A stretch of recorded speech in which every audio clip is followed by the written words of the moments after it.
بسم الله الرحمن الرحيم والنجم إذا هوى ما ضل صاحبكم وما غوى وما ينطق عن الهوى. بہت ہی معزز حاضرین جمعہ، بزرگوں، قوم کے نوجوانوں اور پیارے بچوں، تمام قسم کی تعریف، ہر قسم کی توصیف، بڑائی، کبریائی صرف اور صرف اللہ رب العزت کے لیے لائق اور زیبا ہے، جس نے انسان کو سب سے بہترین مخلوق بنایا، جس نے ہم انسانوں کی ہدایت کے لیے قرآن کو نازل فرمایا، جس نے ہماری رہنمائی کے لیے ہمارے پیارے نبی جناب محمد رسول اللہ صلی اللہ علیہ وسلم کو مبعوث کیا۔ ہم پوری زندگی صرف اللہ کی عبادت کرتے رہے، ہم پوری زندگی صرف نماز پڑھتے رہے، ہم پوری زندگی اللہ کے لیے صرف سجدے کرتے رہے۔ وہ ساری عبادتیں، وہ ساری نمازیں، وہ سارے سجدے اللہ کی ایک نعمت کے شکریہ کے لیے بھی کافی نہیں۔ بعدہ قیامت کی صبح تک لاکھوں کروڑوں درود و سلام نازل ہوں ہمارے پیارے نبی جناب محمد رسول اللہ صلی اللہ علیہ وسلم پر، اللہم صلی وسلم وبارک علیہ۔ یہ زمین اللہ تعالیٰ کی بنائی ہوئی ہے، آسمان بھی اللہ کا بنایا ہوا ہے، آسمان اور زمینوں کے درمیان جو ہوا ہے وہ بھی اللہ تعالیٰ کی مخلوق ہے۔ الغرض پوری کائنات کا جو مالک ہے وہ صرف اور صرف اللہ تعالیٰ ہے۔ پوری زمین اللہ کی ہے، لیکن اللہ نے اس زمین سے، اللہ نے اس روئے زمین سے کچھ زمینوں کی فضیلت بیان فرمائی ہے۔ پوری زمین ایک طرح ہے، لیکن کچھ جگہ ایسی ہیں اس کا جو مقام ہے وہ کسی اور جگہ کا مقام نہیں ہے۔ ہم مسلمانوں کا اس بات پر یقین ہے، ہم مسلمانوں کا اس بات پر ایمان ہے کہ اس پوری کائنات کے اندر، پورے روئے زمین کے اندر سب سے مقدس مقام، سب سے مقدس شہر، سب سے مقدس سرزمین مکے کی سرزمین ہے۔ ہمارا ایمان ہے اس زمین پر جو مکے کا مقام ہے وہ کسی اور کا مقام نہیں ہے۔ اور کیوں ہے مکے کا مقام؟ مکے کو یہ فضیلت حاصل کیوں ہے؟ کیونکہ وہاں پر اللہ تعالیٰ کا گھر ہے، وہاں پر خانہ کعبہ ہے، پوری دنیا کے لوگ اس کا طواف کرنے کے لیے جاتے ہیں۔ تو جو مقام پوری دنیا کے اندر مکے کا ہے وہ کسی اور شہر کا نہیں۔ مکے کے بعد ہمارے نزدیک سب سے مقدس سرزمین مدینے کی سرزمین ہے، مدینۃ المنورہ ہے۔ کیوں؟ کیونکہ ہمارے پیارے نبی جناب محمد رسول اللہ صلی اللہ علیہ وسلم مکے سے ہجرت کر کے مدینہ تشریف لے گئے، اور اسی طریقے سے اللہ نے جو جن شہروں کو حرام قرار دیا ہے اس میں ایک مکہ ہے اور دوسرا مدینہ ہے۔ تو دنیا کے اندر سب سے مقدس شہر مکہ ہے اور اس کے بعد مدینہ ہے، لیکن جو مقام مکے کا ہے وہ مقام مدینے کا نہیں ہے۔ مدینے کے بعد وہ شہر جس کی قرآن و حدیث کے اندر سب سے فضیلت آئی ہے، وہ شہر جو سب سے زیادہ مقدس ہے، وہ کیا ہے؟ وہ بیت المقدس ہے، وہ مسجد اقصیٰ کا علاقہ ہے، وہ فلسطین بیت المقدس کا علاقہ ہے جو تیسرے نمبر پر ہے، جو سب سے زیادہ فضیلت والا ہے۔ جو مقام مکے کا ہے وہ مدینہ کا نہیں ہے، اور جو مدینہ کا ہے مقام وہ بیت المقدس کا نہیں ہے۔ تو تین یہ شہر ایسے ہیں جن کی بہت فضیلت قرآن و حدیث کے اندر آئی ہے، جو بہت مقدس ہیں، لیکن اس کے علاوہ بھی کچھ شہر ایسے ہیں، کچھ ملک ایسے ہیں جن کی فضیلت کا اندازہ ہمیں قرآن و حدیث سے ہوتا ہے، جیسا کہ شام، سیریا، اس کی بھی حدیث کے اندر بہت زیادہ فضیلت آئی ہے، یمن کی بھی حدیث کے اندر بہت زیادہ فضیلت آئی ہے، اسی طریقے سے مصر کی بھی قرآن و حدیث کے اندر بہت فضیلت آئی ہے۔ یہ الگ بات ہے کہ ان تینوں کا مقام مکہ، مدینہ اور بیت المقدس کا سب سے بلند ہے، لیکن ان کے علاوہ بھی کچھ شہر ایسے ہیں جس کی بہت زیادہ فضیلت ہے، اور ان شہروں میں سے ایک شہر کے بارے میں آپ کو بتاؤں گا، ایک ملک کے بارے میں جس کا نام مصر ہے۔ کیوں بتاؤں گا؟ کیونکہ وہاں سے ہماری تاریخ جڑی ہوئی ہے، ہماری وہاں سے ہسٹری جڑی ہوئی ہے۔ مصر ہماری تاریخ کا ایک حصہ ہے، مصر سے ہمارے اسلام کا ایک خصوصی تعلق ہے، تو اس کو بھی آپ کے سامنے رکھنا بہت ضروری ہے۔ قرآن میں 5 شہروں کا لفظ استعمال ہوا ہے، مکے کا، مدینے کا، اور اس کے بعد مصر کا، اس کے بعد بابل کا جہاں کہ حضرت ابراہیم علیہ السلام تھے، اور اس کے بعد ذات العماد کا۔ اور مصر کا لفظ قرآن میں 4 مرتبہ بالکل واضح طور پر آئے، بالکل واضح طور پر۔ سورہ یوسف اٹھائیے، اللہ تعالیٰ فرماتا ہے وَقَالَ الَّذِي اشْتَرَاهُ مِن مِّصْرَ لِامْرَأَتِهِ أَكْرِمِي مَثْوَاهُ عَسَىٰ أَن يَنفَعَنَا أَوْ نَتَّخِذَهُ وَلَدًا۔ اسی طریقے سے اللہ قرآن میں دوسری جگہ سورہ یوسف میں فرماتا ہے ادخلوا مصر ان شاء اللہ آمنین، مصر میں داخل ہو جاؤ، امن پا جاؤ گے۔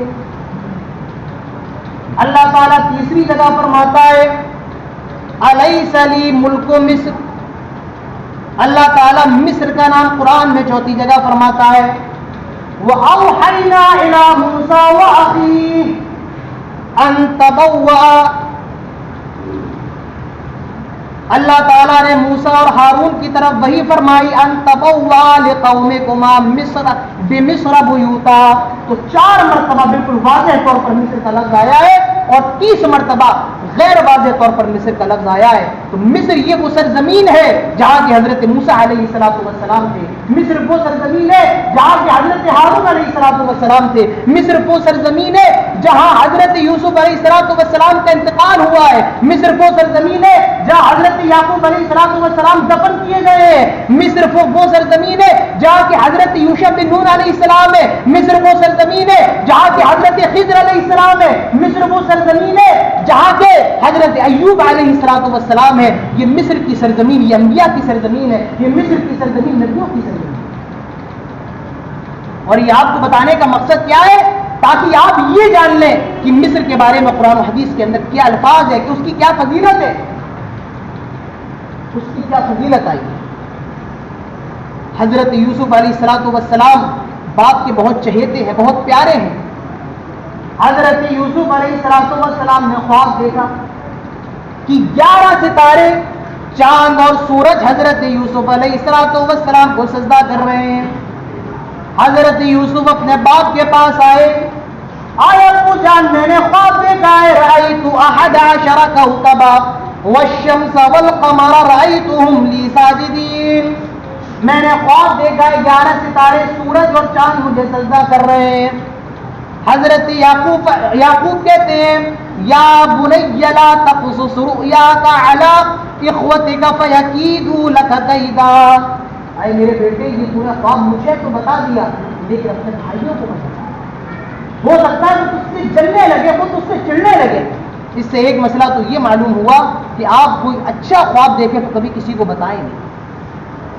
ہم اور آپ خواب دیکھتے ہیں لیکن جو آپ اچھے خواب دیکھیں کبھی کسی کو بتائیں نہیں۔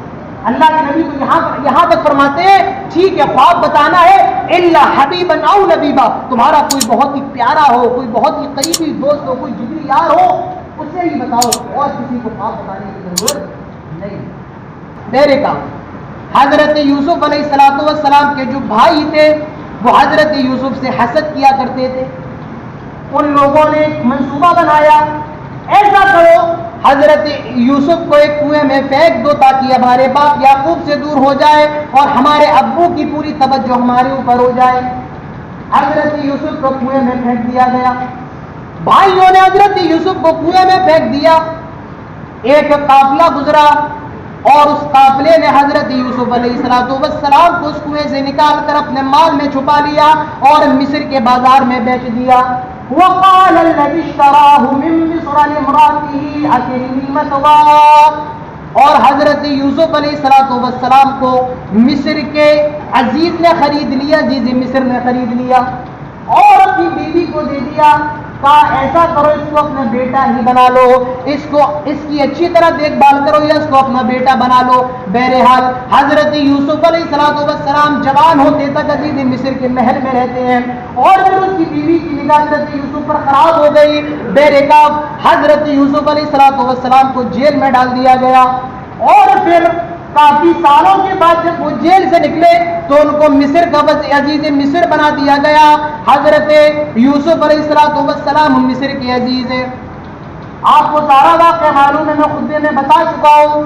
بھائی آئے اور ان کو بھی معلوم چل گیا یہ حضرت یوسف ہے. حضرت یوسف نے سب کو معاف کر دیا اور کہا جاؤ ابو کو بلا کر لے کر آ جائیں, حضرت یعقوب کو بلا کر کے لے کر آ جائیں. حضرت یعقوب یوسف علیہ السلام کی جدائی میں پاگل ہو گئے ہیں.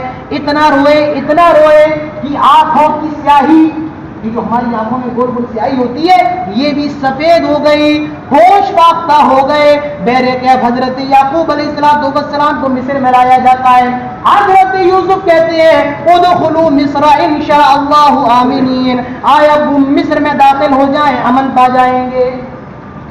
حضرت یعقوب نے ان کو اپنے تخت پر بٹھالا.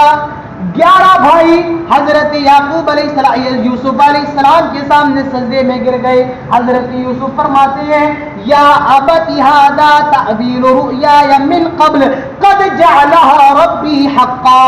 آئے ابو جان یہ دیکھیں میں نے آپ کو بتایا تھا کہ میں نے خواب دیکھا ہے, میں نے خواب میں دیکھا ہے کہ 11 ستارے چاند اور سورج مجھے سجدہ کر رہے ہیں. قد جعلها ربی حقا, آج اللہ تعالیٰ نے اس کو پورا کر دیا. یہ 11 ستارے کوئی اور نہیں, یہ میرے بھائی ہیں, اور وہ چاند سورج کوئی اور نہیں بلکہ آپ اور میری والدہ ہے. تو یہ حضرت یوسف کہاں ہے؟ مصر میں ہے. یعقوب کہاں ہے؟ یہ مصر کے اندر ہے. اور مصر کی فضیلت سنیں گے, پوری دنیا کے اندر کتنی نہریں بہ رہی ہیں لیکن کسی بھی نہر کا ذکر قرآن میں نہیں ہے, کسی بھی نہر کا کوئی واقعہ قرآن کے اندر نہیں ہے. لیکن مصر کی نہر ایک ایسی نہر ہے جس کا ذکر اللہ نے قرآن میں کیا. حضرت موسیٰ علیہ السلام پیدا ہوتے ہیں. حضرت موسیٰ کی ماں کہتی ہیں آئے اللہ, فرعون کا حکم ہوا ہے کہ کوئی بھی بچہ پیدا اسے قتل کر دیا جائے, میں اپنے بیٹے کا کیا کروں؟ اگر فرعون کو معلوم چل گیا تو وہ اس کو بھی قتل کر دیں گے. اللہ تعالیٰ فرماتا ہے وَلَقَدْ أَوْحَيْنَا إِلَىٰ أُمِّكَ مَا يُوحَىٰ, ہم نے موسیٰ علیہ السلام کی ماں کی طرف وحی فرمائی. کیا فرمائی؟ انا قذی فیہ فی الیم فی التابوت فقذی فیہ فی الیم. آئے موسیٰ کی ماں اپنے بچے موسیٰ کو ایک صندوق میں پیک کر کے دریا میں ڈال دے, اور وہ دریا کوئی اور دریا نہیں بلکہ دریائے نیل ہے. تو وہ دریا جس کا ذکر اللہ نے قرآن میں کیا وہ بھی مصر کے اندر ہے. اور یہ کوئی معمولی دریا نہیں ہے, معمولی نہر نہیں ہے, یہ وہ نہر ہے جس کا کنیکشن 7ویں آسمان سے جڑا ہوا ہے.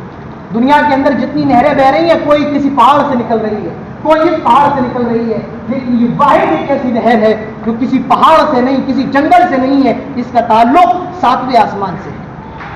اللہ کے نبی فرماتے ہیں کہ 7ویں آسمان کے اوپر جو سدرۃ المنتہا ہے, سدرۃ المنتہا ایک بیری کا پیڑ ہے جس کے پھل اتنے بڑے بڑے ہیں کہ جتنے بڑے بڑے مٹکے ہوتے ہیں جس میں 250 اور 300 گرام 300 لیٹر پانی آ جائے. اس پیڑ کے پتے اتنے بڑے جیسے ہاتھی کے کان, اور اس پیڑ پر جو چڑیا بیٹھی ہوئی ہیں, جو تتریاں بیٹھی ہوئی ہیں, وہ ساری کی ساری سونے کی ہیں.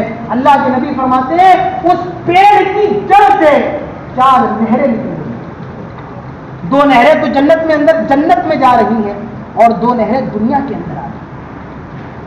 آپ حیران ہو جائیں گے, 2 نہریں جنت میں جا رہی ہیں, سمجھ میں آ رہا ہے کہ آسمان سے جنت میں جا رہی ہیں, لیکن وہ بغیر کسی سبب کے دنیا کے اندر آ رہی ہیں. لیکن کیسے آ رہی ہیں اس کا علم صرف اور صرف اللہ کو. تو جو 2 نہریں دنیا کے اندر جنت میں جا رہی ہیں اس میں ایک سلسبیل ہے اور ایک کوثر ہے, اور کوثر کا پانی انشاءاللہ قیامت کے دن سب کو پلایا جائے گا. اللہ تعالی ہم سب کو نبی کے ہاتھ سے حوض کوثر پینے کی توفیق عطا۔ تو دو نہریں جو جنت میں جا رہی ہیں اس میں ایک کوثر ہے اور ایک سلسبیل ہے، اور جو دو نہریں دنیا میں آ رہی ہیں اللہ کے نبی فرماتے ہیں اس میں ایک فرات ہے، اور یہ فرات کہاں پر ہے؟ عراق کے اندر۔ فرات کہاں پر بہتی ہے؟ عراق۔ یہ ہماری تاریخ ہے، یہ اسلام کی تاریخ ہے، لیکن افسوس کی بات ہے ہم اور آپ اپنی تاریخ سے آشنا نہیں، ہم اور آپ اپنی ہسٹری سے آشنا نہیں ہے، نہیں جانتے۔ تو ایک جو نہر ساتویں آسمان سے آ رہی ہے، دو نہریں، ایک تو فرات ہے جو عراق کے اندر بہتی ہے، اور دوسری نیل ہے جو مصر کے اندر بہتی ہے۔ وہ نہر ہے، وہ پہاڑ جس پر کھڑے ہو کر حضرت موسیٰ نے اللہ سے ڈائریکٹ بات کی، اس پہاڑ کا نام کوہ طور ہے۔ اور یہ پہاڑ کہاں ہے؟ یہ پہاڑ بھی مصر میں ہے، اور وہ پہاڑ جس پر اللہ تعالیٰ نے اپنی روشنی نازل فرمائی، جس پر اللہ نے اپنی تجلی نازل فرمائی، اور وہ پہاڑ اللہ کی تجلی سے ریزہ ریزہ ہو گیا، وہ کوئی اور پہاڑ نہیں بلکہ یہ پہاڑ طور ہے، جبل طور ہے، اور یہ بھی مصر کے اندر واقع ہے۔ میرے پیارے ساتھیوں، یہ خصوصیت حاصل ہے مصر کو۔ جب حضرت عیسیٰ کا نزول ہوگا اور حضرت عیسیٰ دجال سے قتال کریں گے، دجال کو قتل کر دیا جائے گا، جب یاجوج ماجوج نکلیں گے، حضرت عیسیٰ کے اندر اتنی طاقت نہیں ہوگی کہ وہ یاجوج ماجوج کا مقابلہ کر سکے، اتنی طاقت نہیں ہوگی۔ حضرت عیسیٰ دعا کریں گے اللہ میں کیا کروں؟ اللہ کہے گا عیسیٰ اپنے ماننے والوں کو کوہ طور پر لے جاؤ، طور پہاڑ پر لے جاؤ، اور حضرت عیسیٰ کو بچا لیا جائے گا یاجوج ماجوج سے۔ اور کون بچائے گا؟ اللہ۔ اور سبب کیا بنے گا؟ یہی کوہ طور بنے گا۔ میرے پیارے ساتھیوں، یہ مقام ہے، یہ فضیلت ہے۔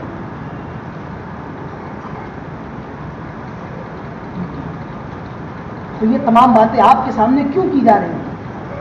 تاکہ آپ کو علم ہو قرآن و حدیث کے اندر کن شہروں کی فضیلت آئی ہے۔ آپ کو یہ نہ سمجھے کہ میں پرسوں آیا ہوں مصر سے تو میں اسی لیے بیان کر رہا ہوں، نہیں۔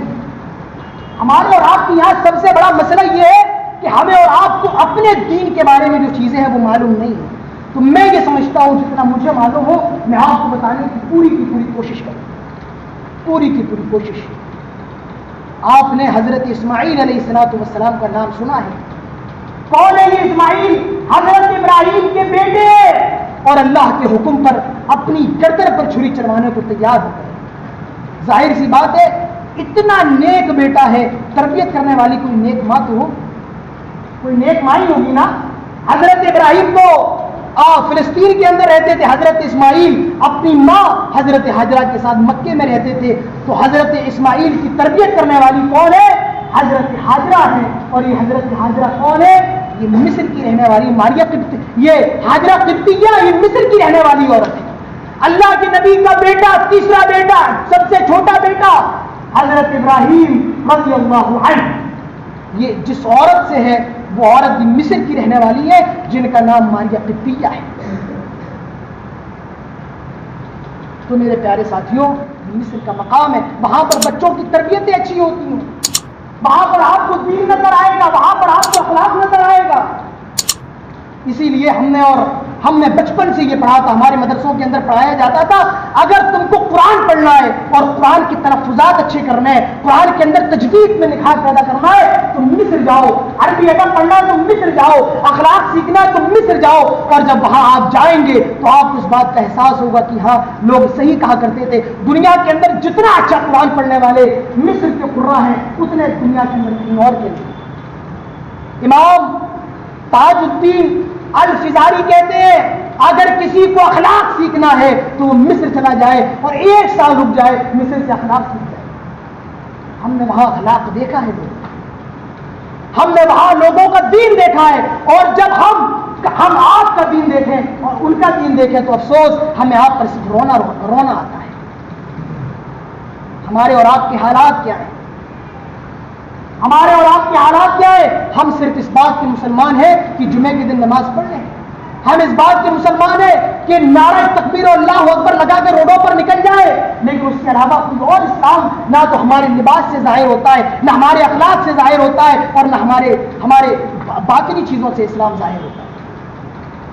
کون سا اسلام ہے؟ نماز پڑھنے کی بس یہی اسلام ہے؟ ہمارے گھروں کے اندر قرآن رکھا ہوا ہے، اللہ کی قسم میں اس ممبر پہ کھڑا ہو کر کے کہہ رہا ہوں پورا کا پورا سال گزر جاتا ہے تو قرآن پڑھنے کی کسی کو توفیق نہیں. کیا میں صحیح ہوں؟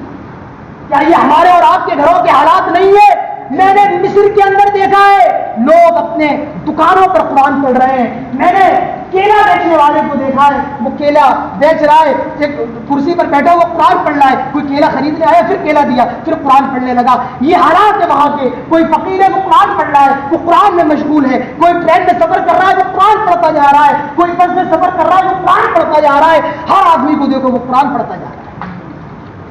یہاں صبح ہو, آپ گلیوں میں نکل جائیں, گانوں کی آواز آ رہی ہے. رات میں نکل جائے, ٹی ویوں کی آواز آ رہی ہے. مارکیٹ میں چلے جائیں, کوئی گالی دے رہا ہے, کوئی بدتمیزی کر رہا ہے. آپ وہاں کی مارکیٹ میں چلے جائیں, ہر دکان سے آپ کو قرآن کی آواز آئے گی. ہر دکان میں قرآن چل رہا ہے, قرآن کی تلاوت چل رہی ہے. یہ احساس اور یہ تربیت کرنے والے کون ہیں؟ ہمارے بزرگ, وہاں کے بزرگ ہیں. لیکن افسوس کی بات ہے ہمارے یہاں کے بزرگوں نے وہ تربیت نہیں کی. ہمارے یہاں کے بزرگوں نے وہ تربیت نہیں کی. ان کے بچوں کو میں نے دیکھا ہے.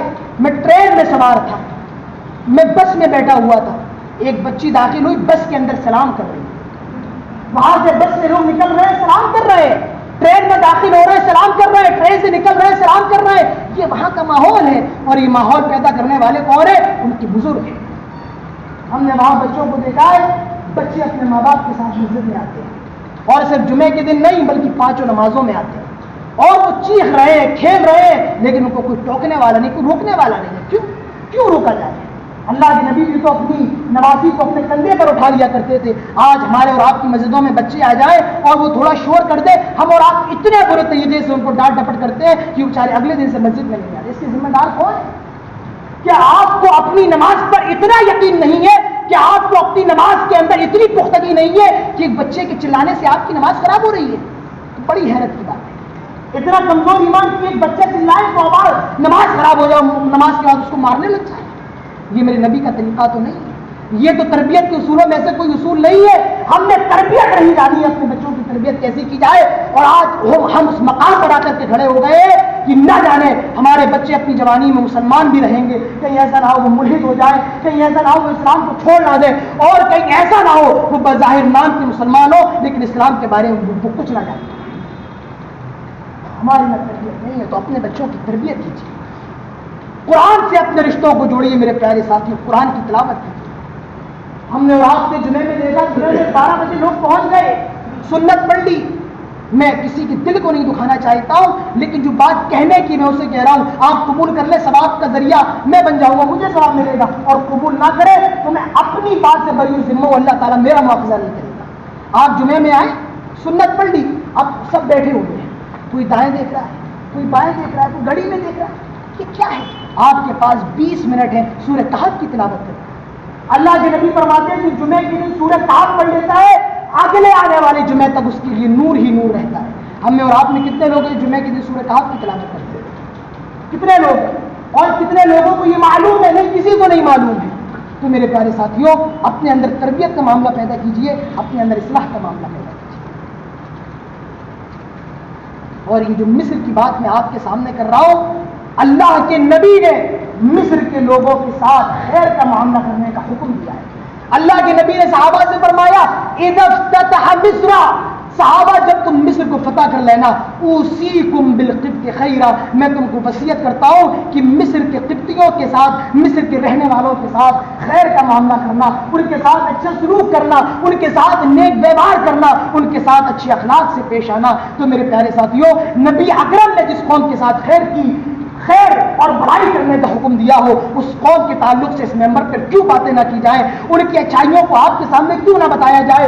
برائیاں سب کے اندر ہوتی ہیں, لیکن خوبیاں کسی کے اندر بہت زیادہ ہوتی ہیں اور کسی کے اندر برابر ہوتی ہیں. تو میرے پیارے ساتھیوں, آئیے 2-3 باتیں اور مصر کے تعلق سے جان لیتے ہیں. مصر کے اندر حضرت عمرو بن عاص رضی اللہ تعالیٰ عنہ کی وہ مسجد موجود ہے جو پورے افریقہ کے اندر سب سے پہلے بنائی گئی, اور جہاں پر صحابہ نے سب سے پہلے نماز پڑھی. وہ مسجد کہاں ہے؟ مصر کے اندر, قاہرہ کے اندر, جس کو حضرت عمرو بن عاص نے جب مصر فتح کیا اس کے بعد بنایا. یہ پورے قارۂ افریقہ کی سب سے پہلی مسجد ہے.